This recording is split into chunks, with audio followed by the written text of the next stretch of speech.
This is Reimagining Higher Education, your go-to podcast with remarkable education leaders sharing personal stories from their experience in and around the sector, including reflection and hope for progress in the sector. With your host, Professor Judyth Sachs, former PVC Learning and Teaching at the University of Sydney, Deputy Vice-Chancellor and Provost at Macquarie University, and Special Advisor in Higher Education at KPMG, and now Chief Academic Officer at Studiosity. Welcome. It gives me great pleasure to introduce the Vice-Chancellor of Auckland University of Technology, Professor Damon Salesa. Damon, you've had an extraordinary career. You've worked in New Zealand, you've taught in Michigan, you've also been in Oxford. But talk to us, just tell us who you are and what's enabled you to be a successful leader and a learner. Aloha, Judith. And it's great to be here, and thank you for that introduction. Well, I think for me, my key reflection about learning comes from our first teachers. You know, most of our first teachers are our parents. Certainly they're our families or people close to our families. And so for me, that journey has always been a family journey. I came from a family that wasn't well educated. I was in the first generation of my family to go to university, but I came from a family that deeply valued education. And so I certainly feel that was the kind of motive energy. There was books in my home, there was curiosity. We were a good church-going family, and in church too, there was a culture of study and learning and exams in this home on church. And so all of that sort of fed into both my love of learning, which I really believe I got from my parents and my or my broader family, and also that kind of beautiful journey that teachers have always enabled me to be on. So, I was a dedicated learner as a young person, and I've stayed that way. And you use the word curious and curiosity, which sometimes is forgotten, but the fact that one of the first things you said to me was curiosity was important to you. Just can you unpack that a little bit, and what's that look like now in terms of because you're also a scholar, you're an historian. Yes. That is, an award-winning historian as well. Oh, I think curiosity lies at the heart of the learning journey, as does humility. I often say, and I do teach a little bit, which I know is not always the case for vice chancellors. I get out in the classroom, and part of the first step for a learning journey is actually to say you don't know something. Right, and that's a powerful act of humility, to say you don't know. And then the desire to learn what you don't know is curiosity. And that's why without curiosity, learning is very difficult. And every teacher knows when you have a curious student, then the journey is very easy, and you're sort of a guide. If there's no curiosity there, then you're not just a guide, you're kind of a Sherpa and all these other roles as well. So it's and I think curiosity is a powerful leadership act, that amongst great leaders, there's always an act to be curious about other people, the way other people see it, about the way people see you, about the way they see a problem, about what they think is important. Curiosity is always a kind of act that's bigger than the self. So you mentioned earlier about teachers you had as a young person who recognized your curiosity and helped to foster it and nurture it. Talk to me about what those teachers actually did and how they gave you that sort of push up to get to where you've got. Yeah, it's interesting because I've actually stayed in touch with many of my first teachers, and I'm still in touch with my very first teacher, who's turns I think 100 this year. And she taught all of me and my siblings at a school in Glenniness, which is very much a working class suburb in Auckland. And I think that's a sign too of both her curiosity and her care for students. I think the great teachers you remember, it's not about curriculum delivery, it's about something that's deeper than that, about the responsibility and the generosity that lies between an educator and a learner. And a student. So that's the kind of quality that attracts me, and that's why I stayed in touch with Mrs. Andrews.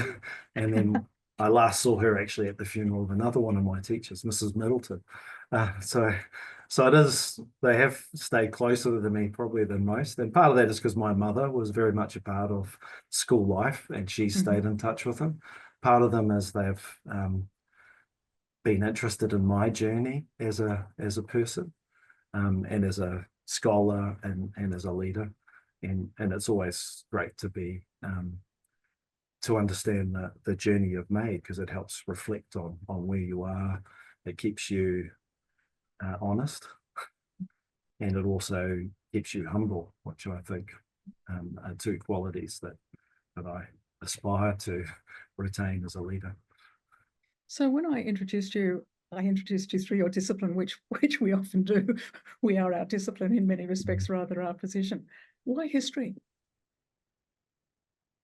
Well, I think part of it is because of my upbringing in the Samoan culture, and my mentor, who was the Samoan historian, Malama Malaysia, in a wonderful book he wrote about Samoa, he reflected that Samoans agree that knowledge is power, but for Samoans, the most powerful form of knowledge is historical knowledge, because it structures the most important things in the Samoan world, which is the land and chiefly titles. But it's true everywhere, that something about history speaks to the present. It brings order to the present. It brings understanding. Kierkegaard once wrote, we live life forwards, but we understand it backwards. And so history is understanding, but it's also, and I haven't really been a proper historian for a long time. I've much more been in interdisciplinary programs, and my work has tended to be interdisciplinary and very contemporary, because the power of history is in the present, and it speaks very much to a moment, well, all the moments we live through, but certainly one I was in, which was a kind of post-colonial moment. And now we're in a different kind of moment where I think we're post something.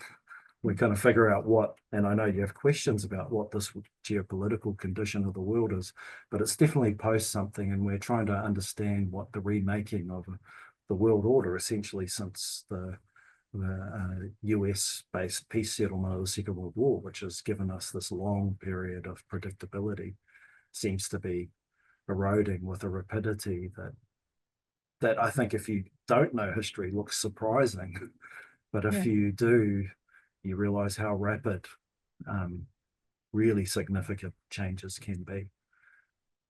So you've been first in a number of things. You were the first Pasifika Vice-Chancellor in New Zealand. You were, I think you were one of the first Pasifika Rhodes Scholars. And, you're the first person in your family to go to university. So what's it like to be the first in particularly these big things, like being the first Vice-Chancellor and the first Rhodes Scholar and things like that? Does that put pressure on you? Undoubtedly, it puts certain kinds of pressure from certain angles of vision. I think for me, it often calls into view questions about why people are first and how they're conceived of as first, and what it means at a societal level, as well as the meaning that it has for me personally. I know a friend of mine who's a very successful rugby player used to say, when you're an All Black, you're a New Zealander, but when you go to jail, you're a Pacific Islander.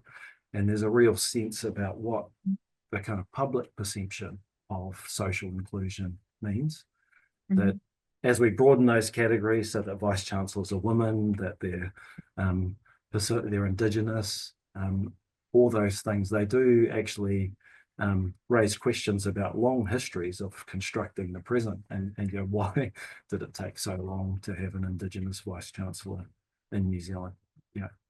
A century and a half. It's astonishing stuff, and long after we've seen so many other significant changes, and it speaks to many things, and only a few of them about me. Everyone likes to think there's something special about themselves, but the world often teaches us better than that we do our best, and some of us are fortunate and we have particular talents, but there's always more to it than that. And so my reflection is both one, that I'm kind of a traditional Vice-Chancellor in many ways. I went to Oxford, I did all those things, but where I'm untraditional is around the other edges. Mhm. where I came from, who I am, probably what I value, my own sets of commitments. But I think they're the right ones for this university. I mean, the really deep things align perfectly with the Auckland University of Technology.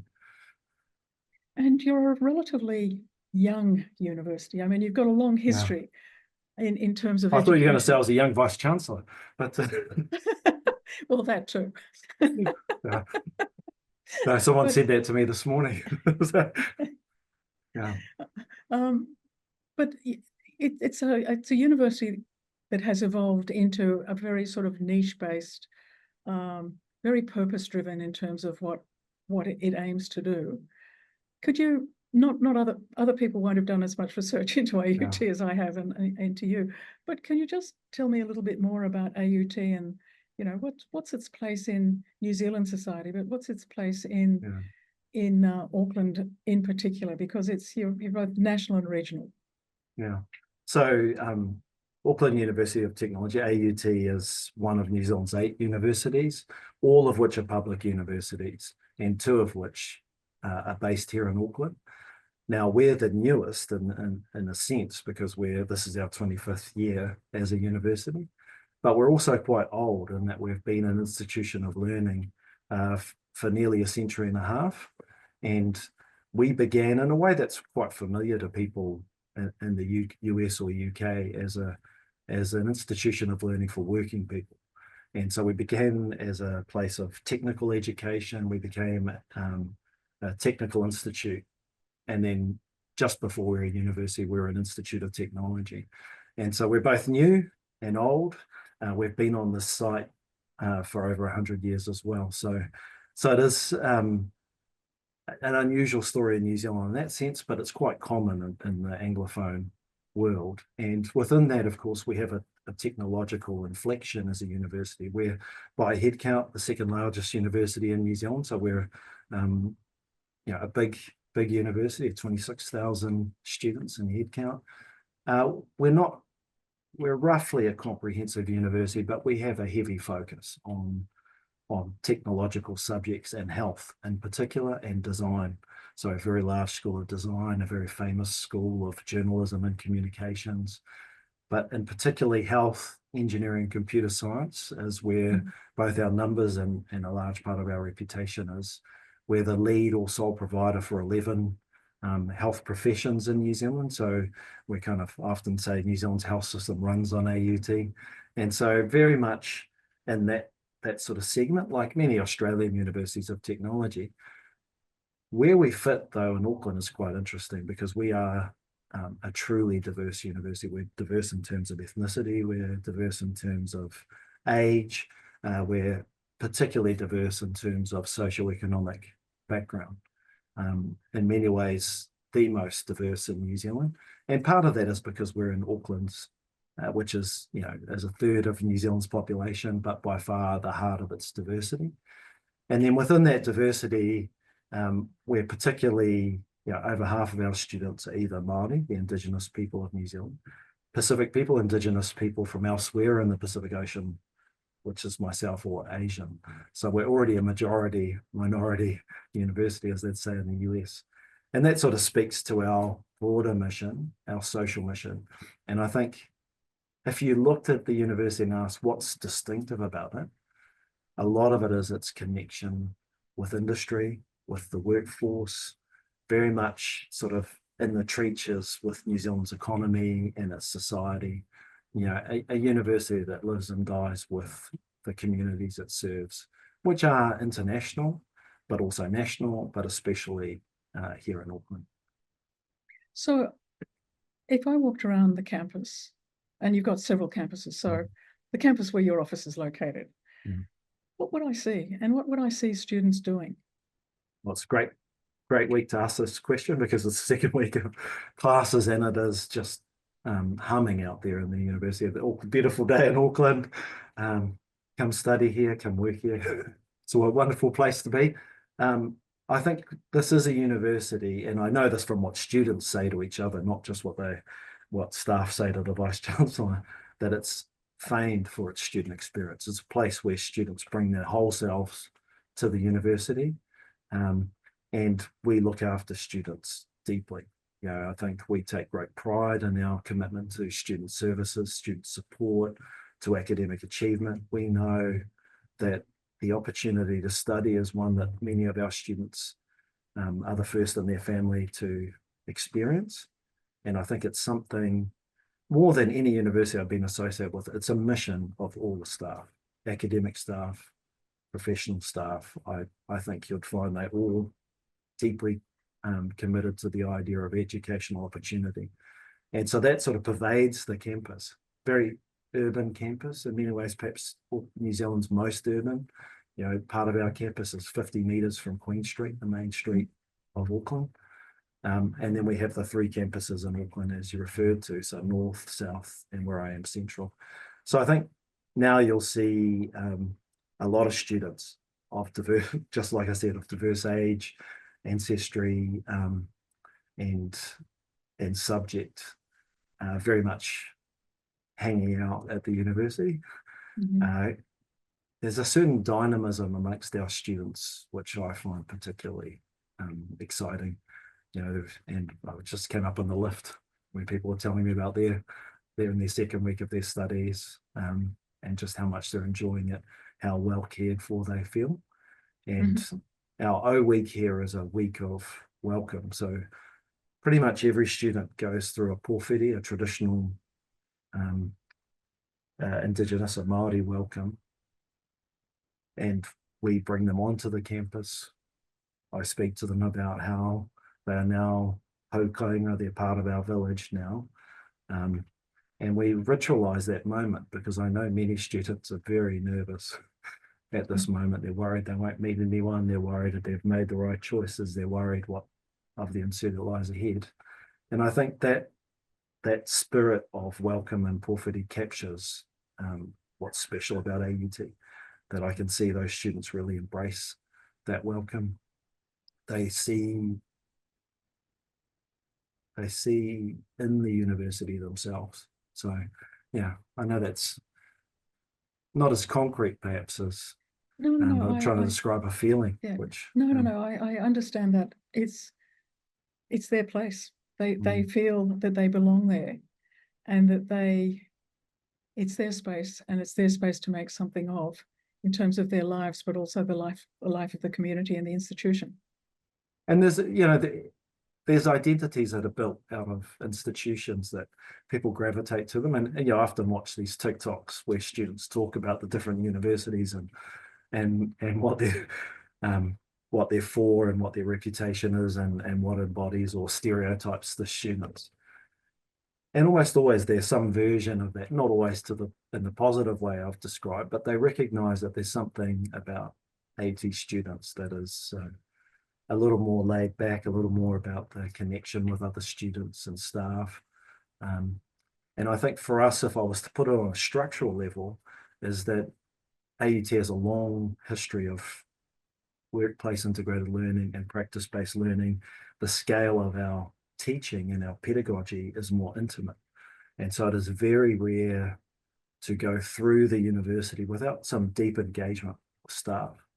And I think that is a profound experience, and it's difficult to create inside the very large sort of American or Australian universities, but it has been created here, and the students and the staff deeply value it. And when I talk to our alumni, there's always staff, 1 or 2 staff who they have a connection with that is deeper than is normal or customary amongst university students. And a lot of it is because of that, because the staff have both gravitated to AUT because you get to teach in more intimate settings, and they've also the students have found something very meaningful in that place. When I look at your career, you've worked in the US, the UK, and New Zealand. At the very high level, what are your sort of observations about higher education in these 3 very different historical moments, but also these 3 different types of contexts? Oh, it's a very interesting moment, because I often talk about universities are unusual in that they're part of a global whānau, a global family, and that one of the claims universities have to their own identity is that they're kind of like universities elsewhere. And I think all of us know that's more than just a claim, because, you know, a PhD is transportable around the globe. And I think what we've learned in the last month is how deep that runs, you know. So when problems arose in the North American research system, we instantly had changes here because of some projects we're undertaking. We know that the challenges that we're collectively facing, which are challenges to, let's call it, social license, you know, but what is university for? Is it delivering what our communities and funders expect? Claims about the nature of knowledge and its contestation, about trust, about the economic value of an education, those are being asked universally, I think, in the developed world at least. I think the evidence in the developing world is very clear about the value of a university education. So it says something about us that we're interrogating. So I think those things have all come at once, where many things that I think most of us thought we wouldn't still be arguing about, you know, that the Earth is rotating or orbiting the sun, that certain kinds of science are based on observational evidence and the nature of these things. Many truths are now being relitigated, and that's aside from the other things which are, you know, kind of social facts, or however we want to cast them. So I think we're in this together, and although there's very different stories, the post-COVID moment, the geopolitical shift, the impact, which I think is typically underestimated, of social media and the digitization and the mediation of our lives, have all come into a confluence to really interrogate the universities. And I think we have to have really concise and good and compelling answers to those questions. They're not unreasonable questions on the face of it. Also, sometimes they're asked unreasonably. But yeah, and so it is an interesting time to be in a university, and especially leading a university. Mm. This could be seen to be an inflection point, particularly around technology, how technology can enable, but technology can also disrupt. And we look, you know, 2 years ago, we talked about ChatGPT, generative AI. It was sort of a little bit of Chicken Little. Oh, the whole purpose of the university is going to change. In this sort of 18 to 2 year period, we've really embraced generative AI. But in fact, I think we're more thoughtful in terms, rather than being reactive, we actually have deconstructed it and thought about it in a much more concise and intelligent way, rather than an emotional way. So what are you seeing the opportunities of technology being for your institution in particular, and for the sorts of students that come to your university? I mean, the issue about technology, and in some ways, I guess I'm a historian of technology, or I used to be, is that technologies come as morally, economically, and politically kind of neutral. It's how we deploy them and the ways in which they come into the world and their encounter with the world as it exists that defines their futures. And so this moment of contestation about what will become of AI, how it will be used, what it will change, is just that. We're contesting it. And I think, although in this first phase we've seen a lot of potential and a lot of concern about it, particularly around academic integrity, and a sort of challenge to a certain kind of, and we forget there's only a certain kind of academic practice and assessment. I think we're likely to see a much more diverse impact. We'll see and we should see an impact of it in the kind of support and professional functions of the university. We'll see this radical personalization, the hyper-personalization that it enables. We'll see the ability to create content and to create new ways of teaching, which I think we're starting to just now really see that as it's embraced by a certain number of our faculty, but by no means all. So I'm still very positive about and hopeful about it, but I think there are some big questions that sit behind it. That's around how it becomes infrastructure. You know, how do universities bring it into their enterprise so that it's sustainable? I think we've seen a big shift with the arrival of DeepSeek around where AI, the scale of AI. I mean, if we'd been talking this time last year, we would have thought of the prodigious cost of training generative AI LLMs. Now we think it's actually within the reach of universities in a way that it wasn't conceived of.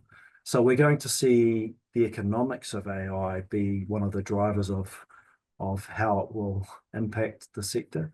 I think it's likely to become more affordable.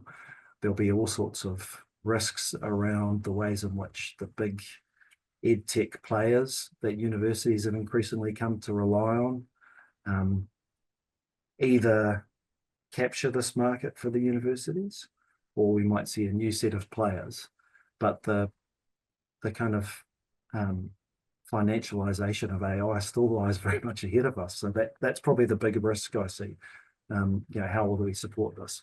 But we know that many of the old models we've received, how expensive it is to maintain a library, the switch from software to software as a service, these things are all driving at radical changes in the underpinnings of a university.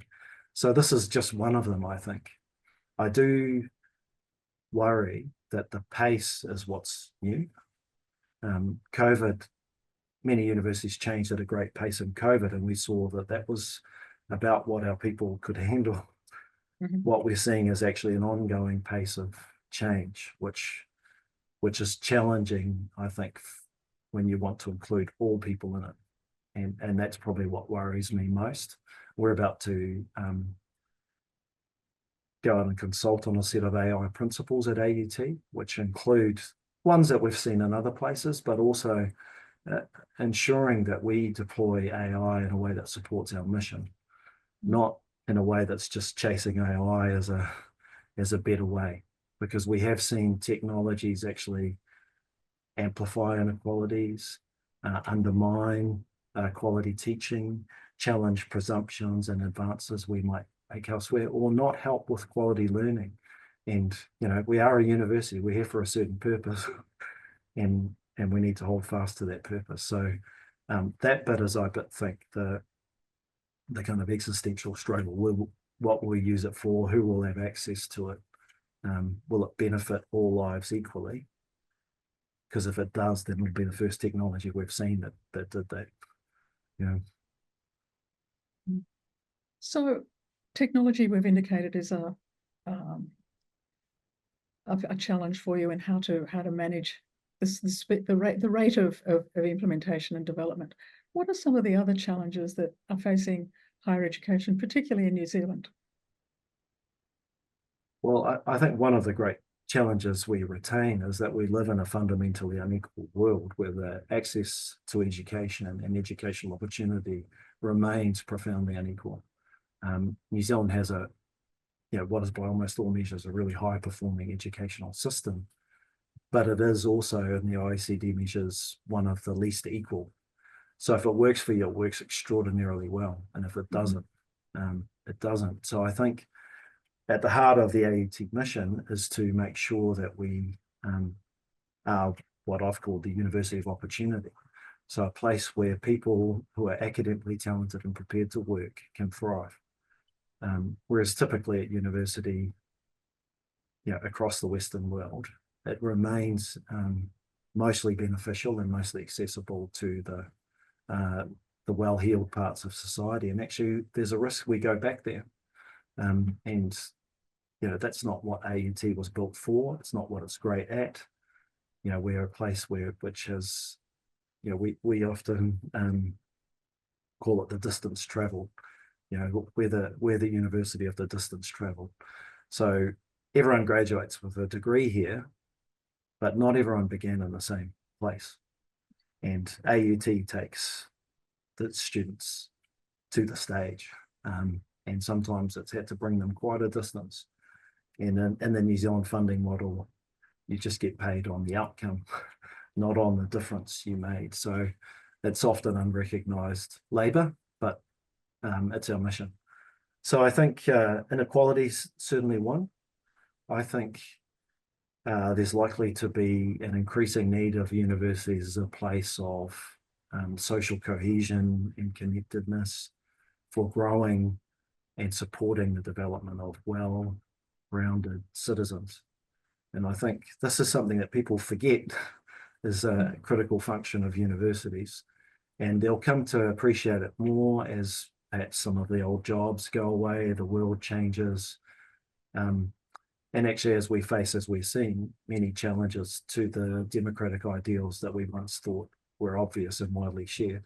Universities will be places where people can contest different ideas in a civil, respectful way. They can grow, they can form connections with other people in an enduring adult way. It's in universities that so much about the post-war world has been built, and so much of it's great. And as we find that often we have digital mediation, people are in algorithmically constrained environments where the kind of what they know and who they're connected to online are controlled by a small group of players, that actually the kind of idea of a civic university, which is AUT, becomes essential for a safe, and I mean that safe in a deep kind of way, progressive, inclusive and prosperous society.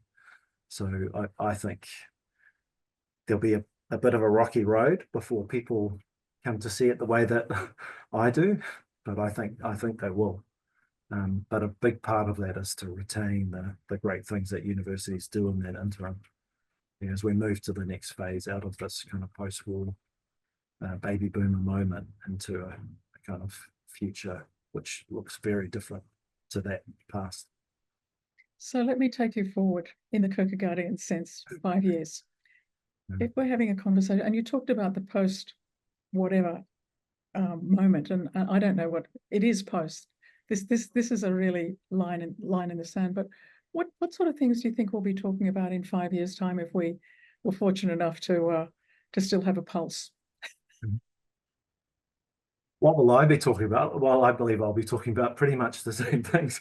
Yeah. So there's a bit where I think those challenges are deep. I mean, I've just put out a strategy for the university, and I think it has not changed by anything. It's still the right strategy for AUT, which is that we will be New Zealand's University of Technology, will be New Zealand's University of Opportunity, and we'll partner with people to deliver great results for our communities, students and staff. That will still be true, right? I think the partnership piece is something that universities are going to have to be better at.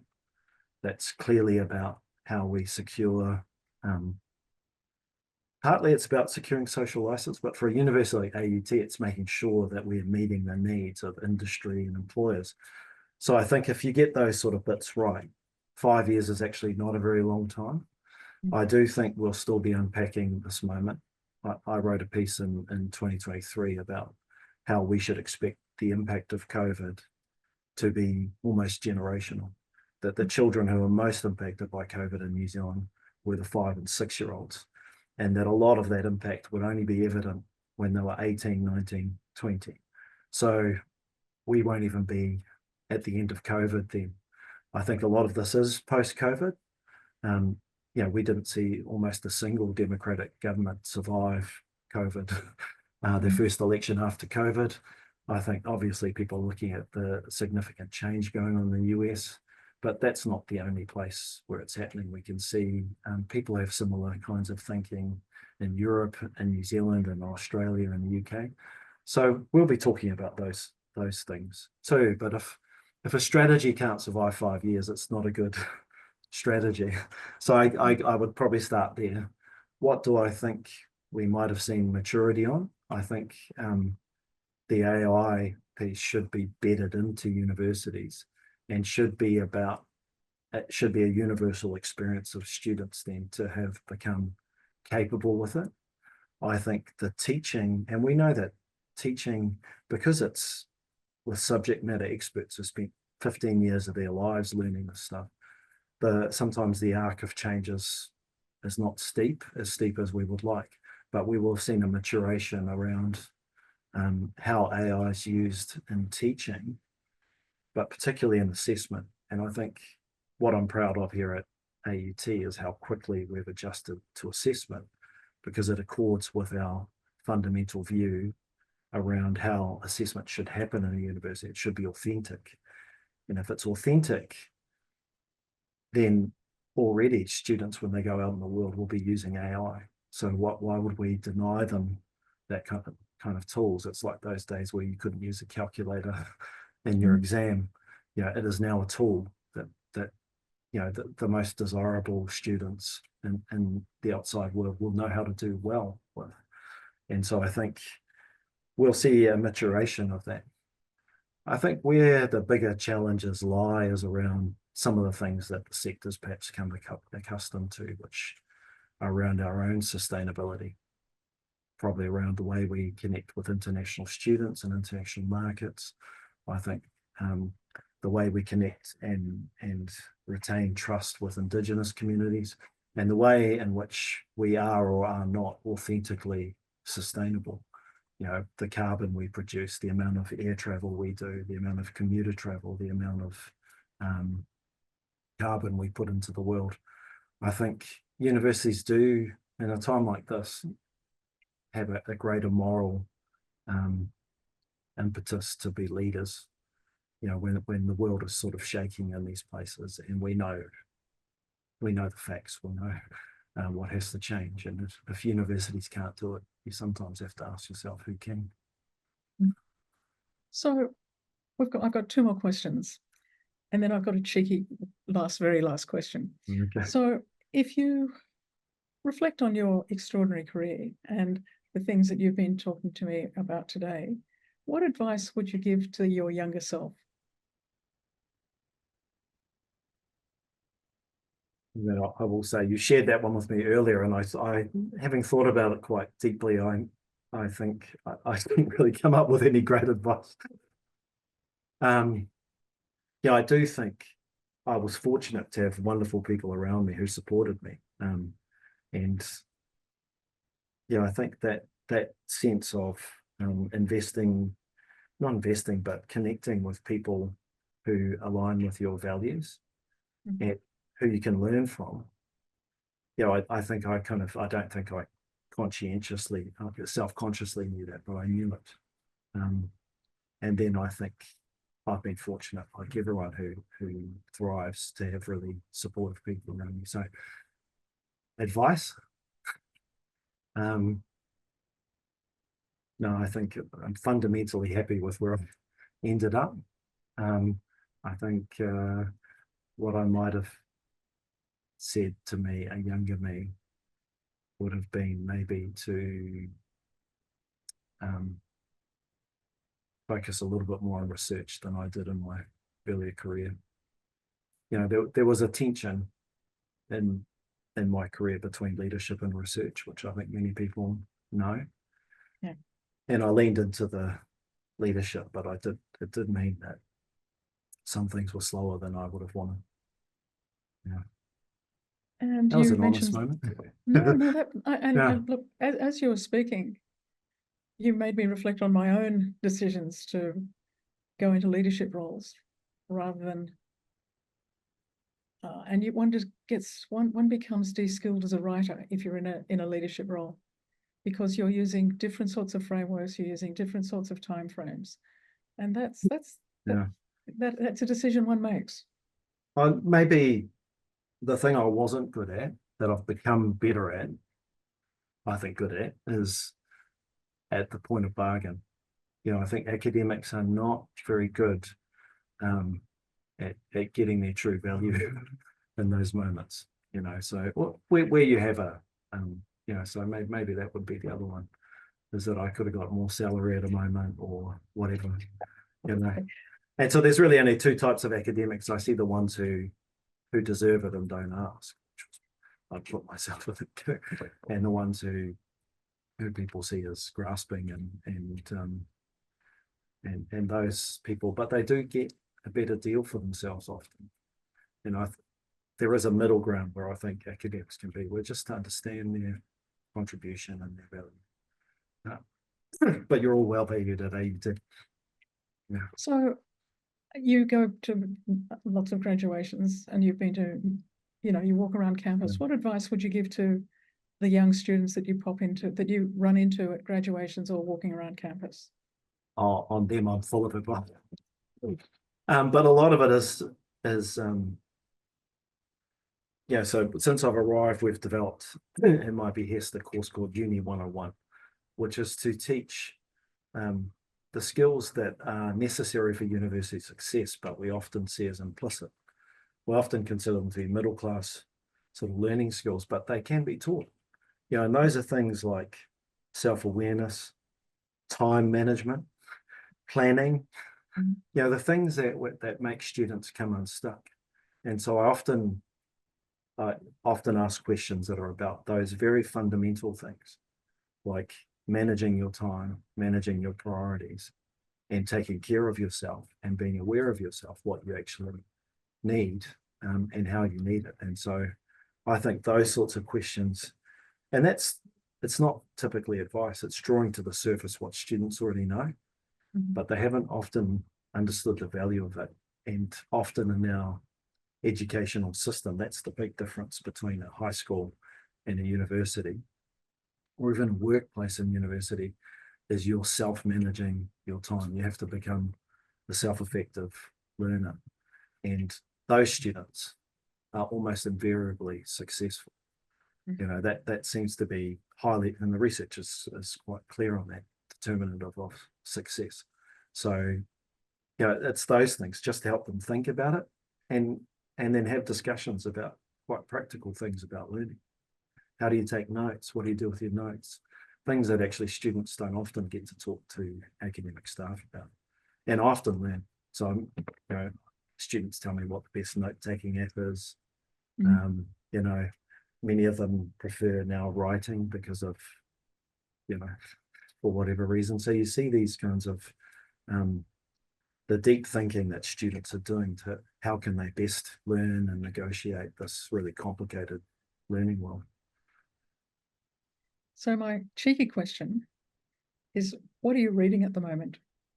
That's actually a really interesting question, because I just joined another book club. And my own personal deficiency is I don't read a lot of fiction. I notice a lot of people around me read fiction, and I'm really bad at it. So I have on my go a fiction book and a non-fiction book.